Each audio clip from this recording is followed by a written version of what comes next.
নমস্কার বন্ধুরা, আজকে আমি নিয়ে এসেছি আমার কিচেনে কি বলো তো, আজকে নতুন একটা রেসিপি দেখাতে চলেছি। কাঁঠাল দিয়ে তো তোমরা এঁচোড় রান্না করে খাও, চিংড়ি এঁচোড়, চিকেন এঁচোড়, অনেক কিছুর এঁচোড়।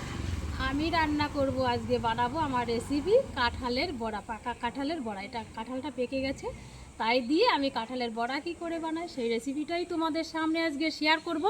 আর ভিডিওটা পুরোটা দেখবে। তো কাঁঠালটা ছাড়াতে হবে, ছাড়ানোর আগে আমি ভাঙবো, ভেঙে তারপরে কোষগুলো বের করব। তার আগে আমি উনুনটা জ্বালিয়ে দিই। কাঁঠালটা ভাঙবো আমি, ভাঙার জন্য আগে হাতে একটু তেল দিয়ে নেব, সাদা তেলই দিয়ে নেব, আঠাটা যাতে লাগবে না।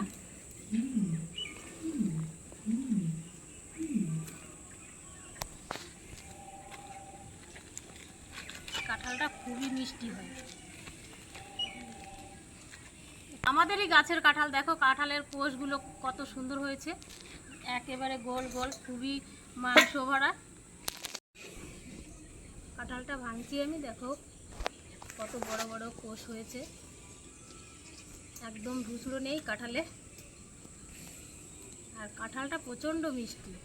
কাঁঠালের কোষ থেকে আমি বীজগুলো বের করে নিচ্ছি, বের করে এই দেখো, এই যে একটা চালনি ধরনের চালনি, আমি এতে করে কাঁঠালটা এইভাবে ভালো করে চটকে ছেঁকে নেব। আর যত আঁশটা থাকবে কাঁঠালের কুয়ার, সবগুলো থেকে যাবে, এতে কাঁঠালের ইগুলো বেরিয়ে যাবে। কাঁঠালটা দেখো আমি চেলে নিচ্ছি, এর ভিতরে যে ইগুলো থাকবে ফেস্টোর মতো, ফেসোগুলো থেকে যাবে। আর দেখো কত সুন্দর ক্ষীর বেরোচ্ছে, তাই না? ক্ষীরের মতো বেরোচ্ছে।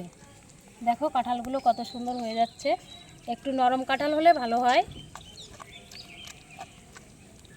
কাঁঠালটা দেখো আমার চালা হয়ে গেছে, কতটা বেরিয়েছে আর কত সুন্দর হয়ে গেছে। এই দেখো প্রায় ছোটো গামলার 1 গামলা হয়েছে ক্ষীর, কাঁঠালের ক্ষীর আর কি।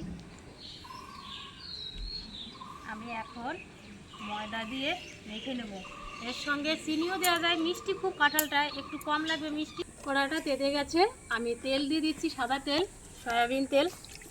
তেলটা একটু বেশি করেই দেব, কারণ কাঁঠালের বড়া ভাজবো তো। তেলটা গরম হতে হতে আমি এইদিকে ময়দাটা মেখে নিচ্ছি কাঁঠাল দিয়ে। এবার যে বড়া বানাবো কাঁঠাল দিয়ে, এই যে ময়দাটা মেখে নেবো, এই ময়দাটা ঢেলে দিলাম।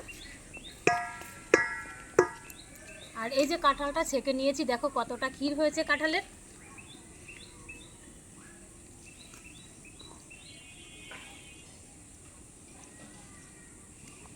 এবার দিয়ে দেখি কেমন নরম হয়। আর এই যে বাতাসা, ঘরে থাকা বাতাসা দিয়ে আমি বানাবো এই কাঁঠালের বড়াটা। চিনি না থাকলেও হবে, ঘরে থাকা বাতাসা যখন নষ্ট হয়ে যাবে তার জন্য আমি বাতাসা দিয়েই দিচ্ছি।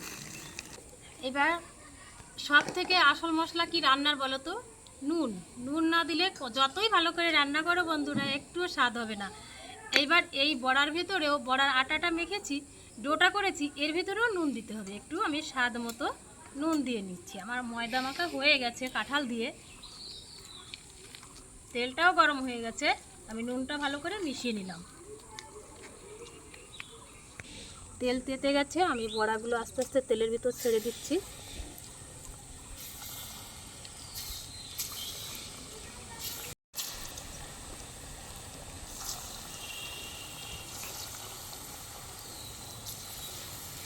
একটু আস্তে আস্তে জালটা দেব।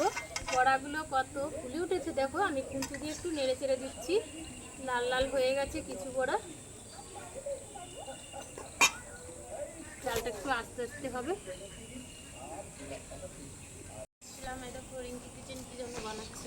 পেজটাকে সবাই ফলো করে দিও, উমার চ্যানেলে যারা আছো। হ্যাঁ, উমার চ্যানেলে যারা আছো ভাই, আমার পেজটাকে ফলো করে দিও। আর আমাকে কাঁঠালের বড়াগুলো হয়ে গেছে, দেখো আমি এবার নামিয়ে নিচ্ছি। একটু লাল লাল করে মুচমুচে করে ভেজেছি, একটু ঠান্ডা হলে খাওয়া যাবে। দেখো পুরো ফুলরির মতো হয়েছে না? কমেন্টে জানিও বন্ধুরা।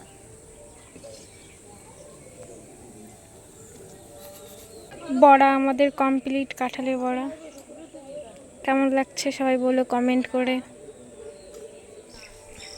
তো বন্ধুরা আমার কাঁঠালের বড়া বানানো হয়ে গেছে, দেখো কতগুলো বড়া বানিয়ে ফেলেছি। মনে হচ্ছে না ফুলুরের মতো? খেতেও অসাধারণ হয়েছে। আশা করি কেউ মনে হয় এখনও কাঁঠালের বড়া খাওনি, অনেকেই খাওনি। আর কাঁঠালের বড়াটা খেতে কলার বড়ার থেকে অসাধারণ।